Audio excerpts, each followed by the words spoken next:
Gün ərzində normadan xeyli artıq yağan yağıntı kollektor sistemlərinin yüklənməsinə səbəb olub. Nəticədə bəzi ərazilərdə suyun kənarlaşdırılmasında çətinliklər yaranıb. Bəzi yerlərdə evləri su basıb. Qurumlar suyun ərazidən kənarlaşdırılması istiqamətində işlər aparıblar.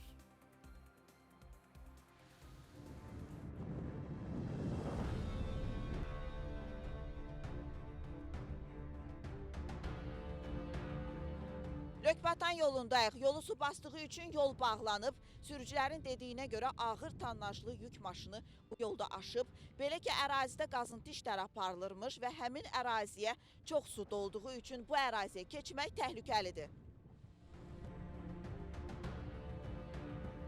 Yol bağlıdır, gəlmişəm o boyda yolu keçə bilmirəm. Bağlayıblar yolu, heç cür keçə bilmirəm. Tək mənə yox, bütün şoferlərə problem yaradır. Hər bir şoferin problemidir, nə deyim ki? Təbii fəlakətdir, neynəmək olar? Düzələr Allahın izinlə.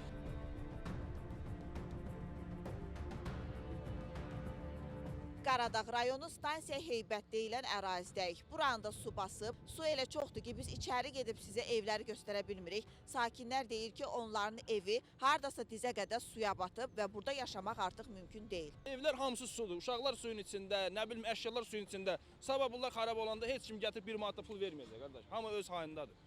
Bax, anamdır, deyək ha, gedir oradan.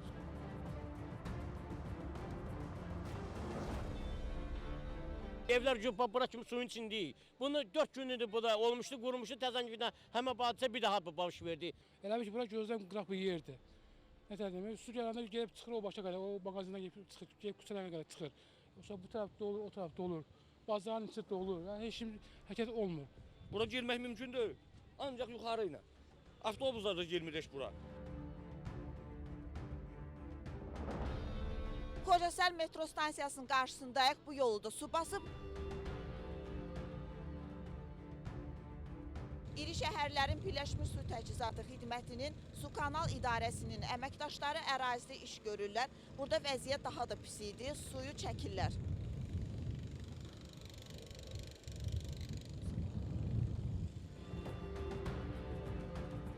Problemin aradan qaldırılması istiqamətində Azərbaycan Dövlət Su Ehtiyatları Agentliyinin tabeli qurumları gücləndirilmiş iş rejimində fəaliyyət göstərib. Qaradağ rayon Su Kanal İdarəsi Puta gölünün leysan yağışlar zamanı səviyyəsinin qalxmasının qarşısını almaq məqsədi ilə əlavə su ötürücü dəmir beton boru quraşdırıb.